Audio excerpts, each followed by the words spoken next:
Hello and welcome to Right Medicine. I'm Alex Howson and I'm here today with Allison Armagan, who has extensive experience in developing patient cases. That's what we're going to talk about. And Allison has also worked as a hospital pharmacist for over a decade before she moved into her current role. Yeah, my last name is pronounced differently, though. I should have told you that to begin. Yeah, let's do that again. How is your last name pronounced? It's pronounced Armand, so it's pronounced like Armand. Have I basically got this? Armand. Okay. It does, but you can just okay. not. Other That's than that. fine. Okay. And then do you want me to introduce myself further or just basically say thank you for having me? No. So I think I forgot to put this in the questions that I share. So what I usually do is I usually start by asking people just to describe who they are and what they do. So if you don't want to talk about your current work, then we can skip that. And maybe my first question would be, share a little bit about your experience. How did you get into developing patient cases? So you tell me what you want there.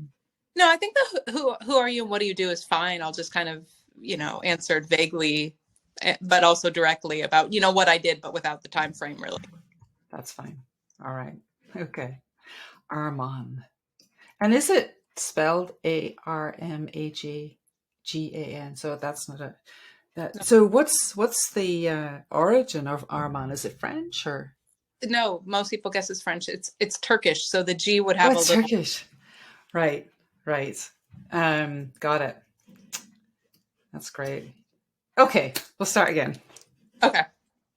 3, 2, 1. Hello and welcome to Right Medicine. I'm your host, Alex Howson, and I'm here today with Allison Armagan, who has extensive experience in developing patient cases and a decade of working as a hospital pharmacist. Welcome, Allison.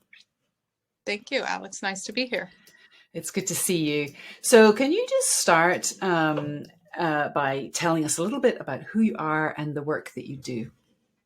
Yeah, certainly. I'm a clinical pharmacist by background. I spent about 10 years in the hospital working on various floors, kind of learning the ins and outs of real clinical medicine. Got tired of shift work and being on call, and was lucky enough to get a job in CME working on patient cases. Patient cases. Can I just dig in a little bit there about that phrase, lucky enough to get a job in CME? How did you make that shift from pharmacy into continuing medical education? Yeah, that's a great question, Alex. And the answer is I never gave up. So school, I always wanted to go into kind of non-traditional pharmacy, as they call it. So medical writing or pharma. After graduation, I did a drug information residency, but ended up going into hospital just based on the job market. Throughout my 10 years at the hospital, I took every opportunity I could to do medical writing. So whether that be the newsletter for the pharmacy or offering to review manuscripts, anything I could do to kind of keep my foot in the door, so that when it came around to it, I did have 10 years of small jobs doing medical writing, which I think helped me eventually get a full-time job in CME. So something drew you to writing and you were tenacious. Yeah, I think that's a good way to sum it up. I didn't give up. You didn't give up. And so what drew you to patient cases? Let's just start actually, first of all, what are patient cases? What do you mean when you're talking about patient cases? Yeah, so patient cases are really a way for a clinician to practice the skills that they're learning either in their courses or through publications or guidelines. Practice that in a consequence-free environment so that when a patient comes in front of them, they've seen someone with this disease state and have a little bit more kind of real life experience, even though it's in a case that's fictional, rather than just reading about a topic and then directly trying to apply it to a real person. What do you mean by a consequence-free environment? Yeah, that's a term we like because in a patient case, you can make a wrong decision. You can prescribe something you shouldn't. You should order a test that's not needed, and you can learn from that rather than the patient having to feel the effects of whatever that decision was, be it financial or medical. You can try that out and kind of see from your mistakes in a place where you're not hurting a patient. And when you say try that out, how does that work in practice? Where are they trying that out? Yeah, so I can speak to our patient cases, and our patient cases were kind of set up like an electronic medical record. So imagine if you can, if you were ordering something in a hospital, if you're the clinician. In our system, you would order a medication, and the medical writer would have given feedback on whether or not that's a good medicine for that patient case that's been presented for you. Or you would diagnose the patient by typing in the diagnosis you think is probable based on their history of present illness, their lab work, their chief complaint.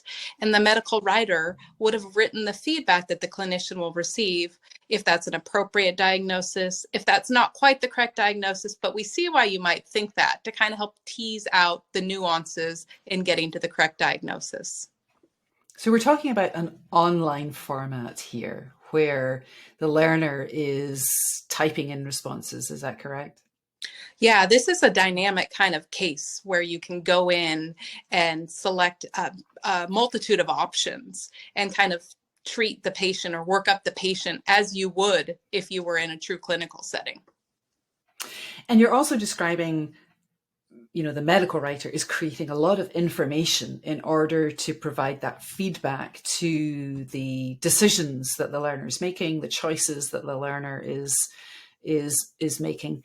Do you have, or do you recommend a framework or a model for approaching how to develop patient cases? So if somebody's starting from scratch and they're tasked with creating a case, how do they start? Yeah, so that's another great question. And I would say one of the things that was great about working in the hospital is you kind of get used to seeing all sorts of different disease states. And as a pharmacist by background, you're kind of used to doing some research to get up to speed. And so that's what I would do. So if I was given a topic that I was not familiar with, or if I was given a rare disease that I needed to write a patient case for, I would kind of start at the beginning. I would kind of go to that advocacy website, try to learn some background on the disease. If there were guidelines, I would absolutely read the guidelines. I would kind of see what maybe the past 12 months of literature was, what sort of new medications, what sort of things are being discussed about this disease state. So I'd really spend a couple hours kind of trying to do some research about the disease state. Because if you don't do that background first, you can't really play catch up and get a good case out of it. So you're looking at a lot of different places for what kind of information, just clinical information or other kinds of information to help build up the case? Yeah, I would say there's two main sort of things I'm looking for. I'm looking for clinical or disease state information. So I need to know what the workup looks like. I need to know what things are going to be on the differential. I need to know what sort of medications or non-medications are something this patient should be offered. But I also need to know, and it's critical to understand the patient voice of it too, right? So that's where patient advocacy websites can come in, or there's lots of patient podcasts for patients who have specific diseases where you can really hear how it affects the patient and kind of pick up the nuances that you're not going to get from reading the guidelines or the disease state education. As important as that is, those two things kind of need to come together to make a case really stick well. And so how would you blend, another question there actually before I get to, I was going to ask you how you blend that patient voice into the clinical information, but I think I want to ask first, how do you know what to listen for or what to look for in patient voice? Yeah, so I can give a specific example. I did some cases on pulmonary hypertension, which was just not a disease state I had done much work in. And there's actually a podcast out there, 3 to 4 patients giving their perspective on what it's like to live with pulmonary hypertension. And I think not only does listening to those teach you more state, but it also teaches you how we as learners get hooked to the patient voice, right? We want to learn about something when the narrative or the person draws us in.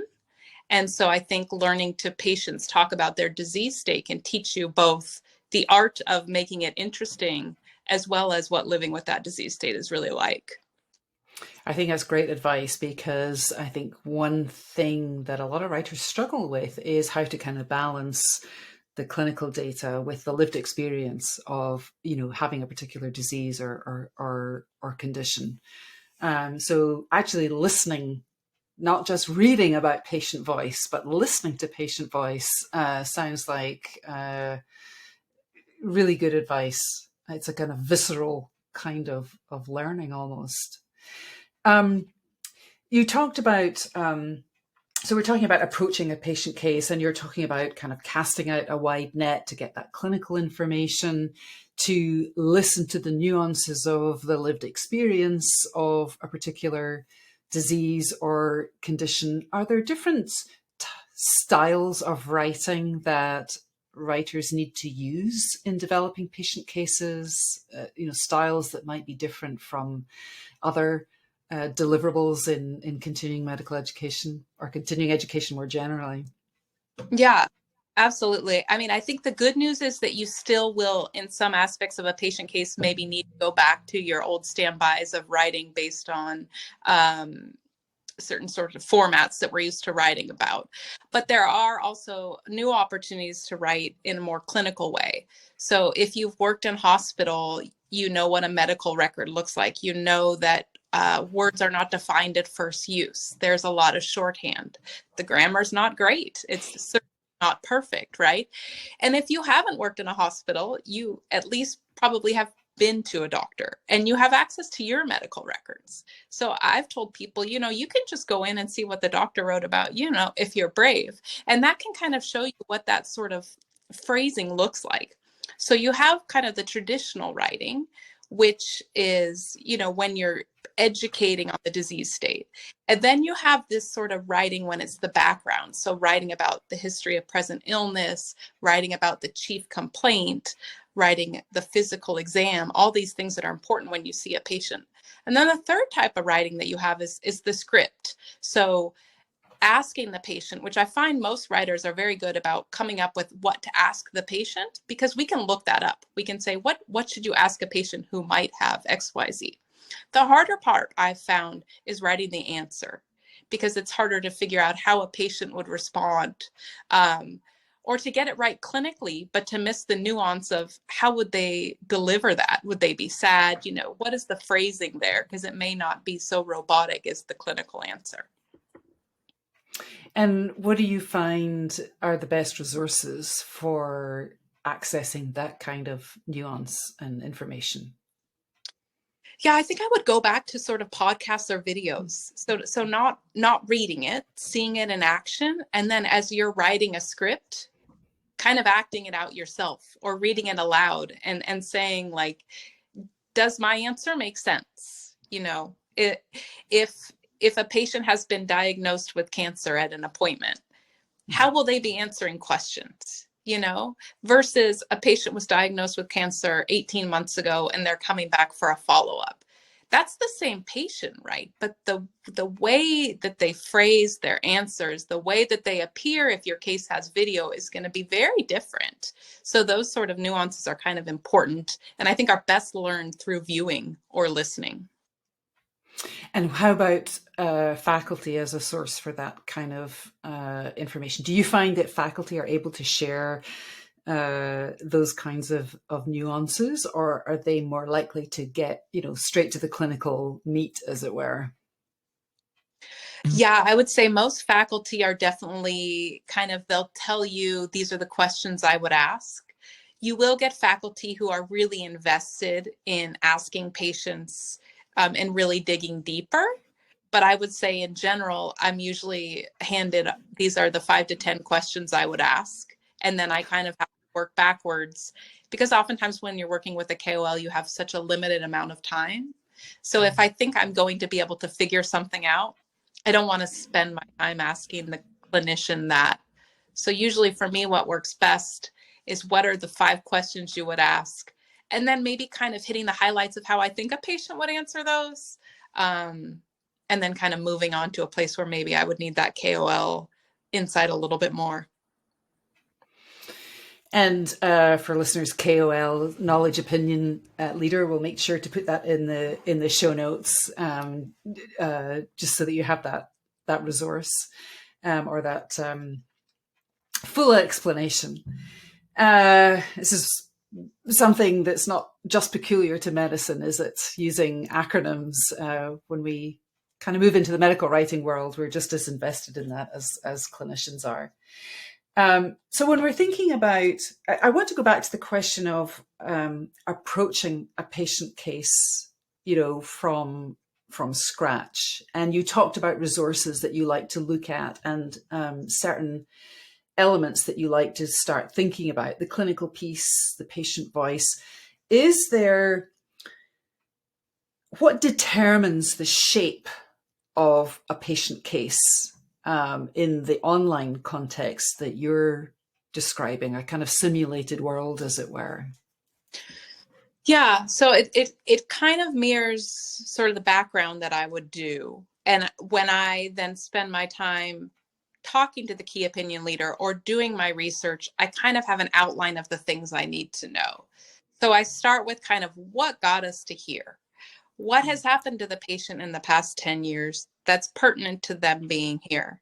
And that's both their family social history, their medical history, and then kind of go into the today.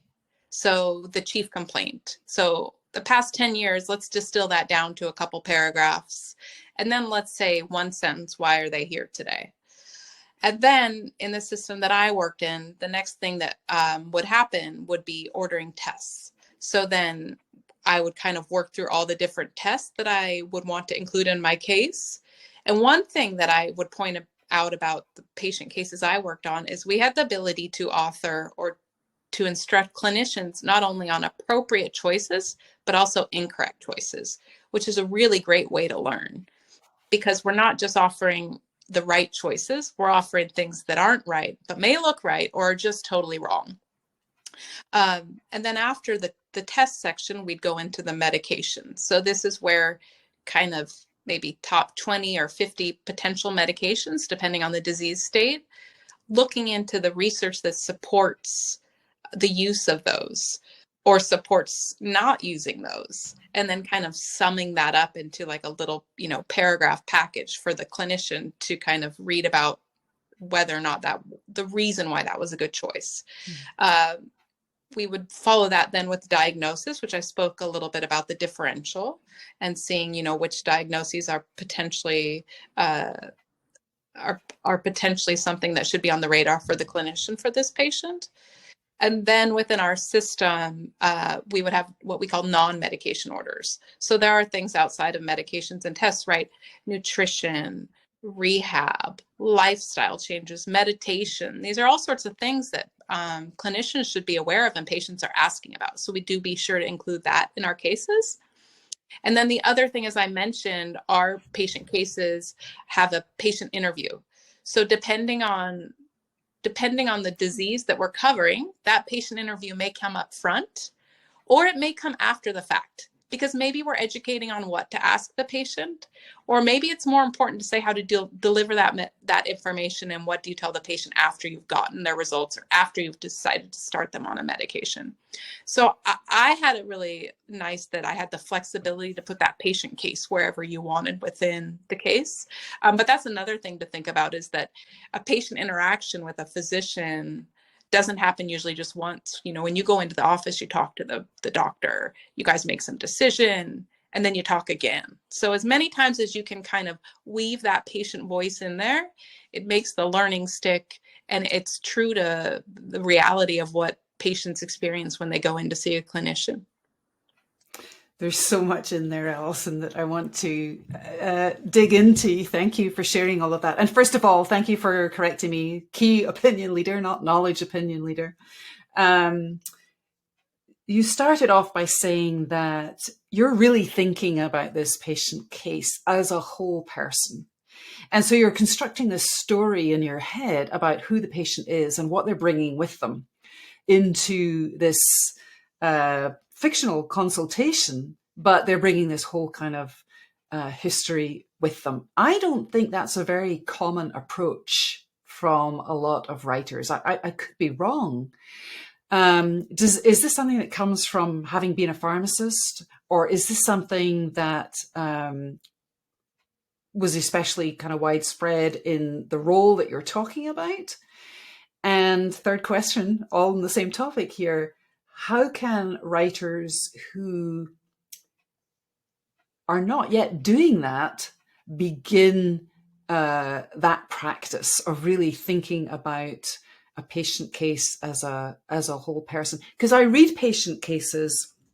I'm going to call out the New England Journal of Medicine here. They do fantastic patient cases. And of course, it's in a different environment. It's text, it's not online, but they're still they're crammed with fantastic clinical information, but they're still very flat and two-dimensional in terms of the patient case itself. So I threw a lot of questions at you there. Feel free to make of that what you will. Yeah, so I'll throw a lot of answers back, and we'll see if we can in the long game. So I think, where I worked, the group that I worked with, we all kind of believed in the power of the narrative. And I always go back to, you're driving down the road, you're listening to a story. It's about a person, right? You reach your destination. You don't want to get out of your car because you want to hear that person's story. That's what makes you stay. And I think clinicians can learn any sort of way. But if we can draw them in and make them care about the patient and how it ends for the patient, they're more likely to finish that whole case, and they're more likely to remember what they learned in that case. And it's more likely to be enjoyable, because we as humans, we want that connection, even in our education. So I think that the power of the narrative was something that was just kind of taught to us. And I do think that there's a lot of utility in that. And then my old manager always told me about this article in New England Journal of Medicine of, like, I think the title was The Name of the Dog. And it was about teaching med students, to remember to ask something personal. What was the name of the dog the next time you see that patient? To make that connection with patients. Clinicians are being educated to do that as well. So we're just reinforcing that by providing a patient case with both the meat that they need to understand clinically, but also with that human part that's important and makes it stick. And you're also reinforcing that human element in the patient interviews that you talked about. So what kind of, I think this might be another area that is potentially challenging for a lot of writers, particularly if they don't necessarily have a clinical background, is what kind of things do they need to be thinking about if they're being tasked to craft a script for a patient interview or a patient-provider consultation? Yeah. And I mean, luckily, like I said, most of us have been patients before. So, I mean, there's that opening. Most doctors aren't going to spend 5 minutes having a conversation with you before getting into the medical reason you're there, because they only have 12 to 15 minutes with a patient, right? So I think kind of keeping that initial rapport brief, but trying to make a connection. Like in our fictional cases, are we going to say this clinician has seen this patient before? If so, we might start off with, oh, Ms. Smith, it's good to see you again. Last time you were here, this. Or are we going to say, Ms. Smith, Dr. XYZ told me about your case. I'm here today to talk to you a little bit more. I think kind of setting that sort of stage before you jump right into it. And then I think, just what brings you in today? And then the answer to that, the writer will kind of take what they learned from the background information. If it's a disease state with top 3 symptoms and we're supposed to be educating on disease awareness or diagnosis awareness, that patient will probably come with one of those top 3 symptoms. If you're doing a case on a rare disease, that's going to look different, right? Because you're not going to get to the answer in that first question. You're going to have to ask a lot more. So it's not scripted, for lack of a better word, of always XYZ, because it matters a lot on the disease state and what the background information kind of told you about what the symptoms are, what the prevalence is, all of that kind of goes into to kind of narrow that path of questions. And talking of questions, writers obviously need to ask a lot of questions at the beginning of developing a case to get into those kind of nuances that you're talking about, particularly in terms of history and timing. Has the patient been seen before? Is there an existing relationship between this patient and the clinician persona that the learner is adopting for the purpose of the learning experience itself? Are there other, actually, one more thing that I wanted to ask you about there, you mentioned, and it's gone completely out of my head, so maybe I'll have to come back to it in a minute, and we'll cut this. Just give me 1 minute. There was something you said, and now it's gone. Okay. Well, are there other elements of craft that you see as being important in developing patient cases that we haven't really touched on? I think we've touched on them separately. I think the most important thing is just realizing that there's kind of multiple aspects, but if it's disjointed, if you don't think of the medicine while you're writing the patient, and if you don't think of the patient while you're writing the clinical part, it's going to come off disjointed. So really, it's funny as I'm saying this, because we always said, when you had to write a patient case, those were our busy days, because we would spend 12 to 14 hours morning to night writing that case, because when it's all in your head, you just have to get it out at one time, right? Because if you break it down into different, segments, or you separate out the script from the history of present illness, to me, it just feels disjointed. It doesn't feel like a patient case. So interestingly, I'm reflecting now, perhaps that's why we always just had to kind of get it all out in one day, because that was the best way to kind of not lose the interconnectedness of all the points we were trying to get across.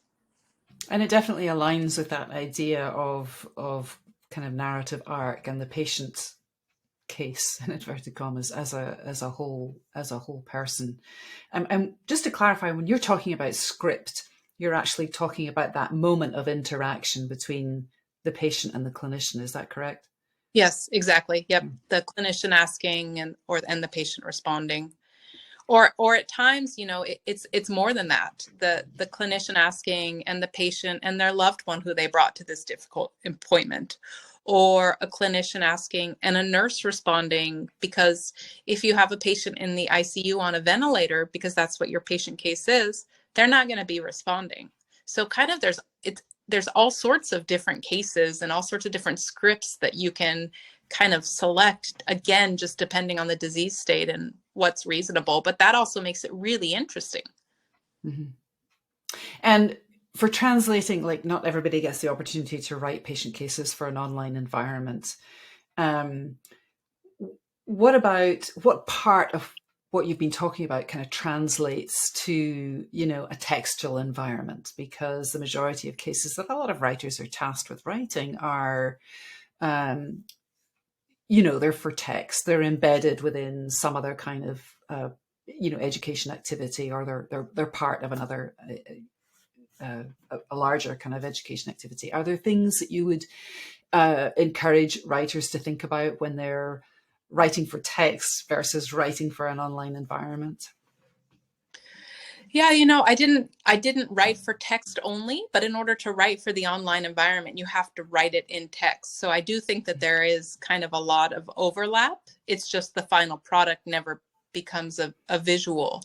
I think if you're writing for text, of course, maybe you need to be more aware of, of length, of when you're in front of a screen and clicking through something that looks like a medical record. It's very different than being presented with, a 20,000 word scrolling text document.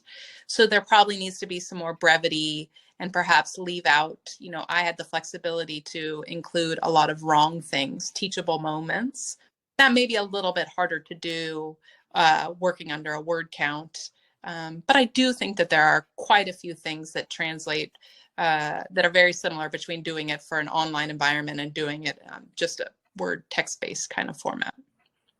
And that was the thing I was going to ask you, was about including misinformation. How does misinformation work as a teachable moment in the context of a patient case? Yeah, so I can talk a little bit about, heart failure, for instance, there's different stages, the classifications of heart failure. So a clinician may be able to easily see, well, this is a heart failure patient, but they may not be as familiar or strong on the nuances between what makes someone class 2 versus class 3 heart failure. So what we would be able to do is, if that clinician said this patient has heart failure, everyone wants to be right. So we would say, that's right, but can you be more specific? And that's basically exactly what my medical writing would look like if a clinician selected that.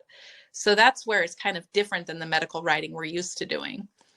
So then we would also have an option if they selected stage 2 to say, great job selecting a stage of heart failure. However, these are the reasons why this patient is not stage 2.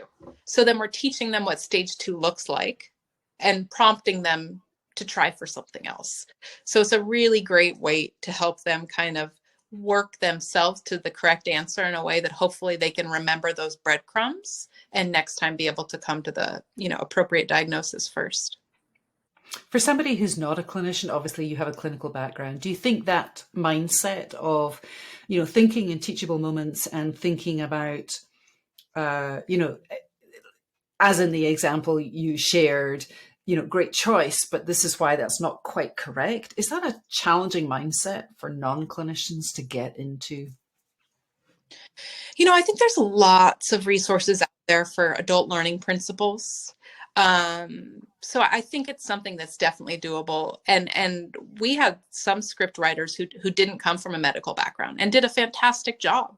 So I don't think that, yes, there's another level of learning that a non-clinician writer would need, but it's absolutely doable. And if I imagine many of your listeners have read up on adult learning principles, but if not, that's an extremely helpful place to start, just to learn how we as adults learn after school will help you in your craft a lot.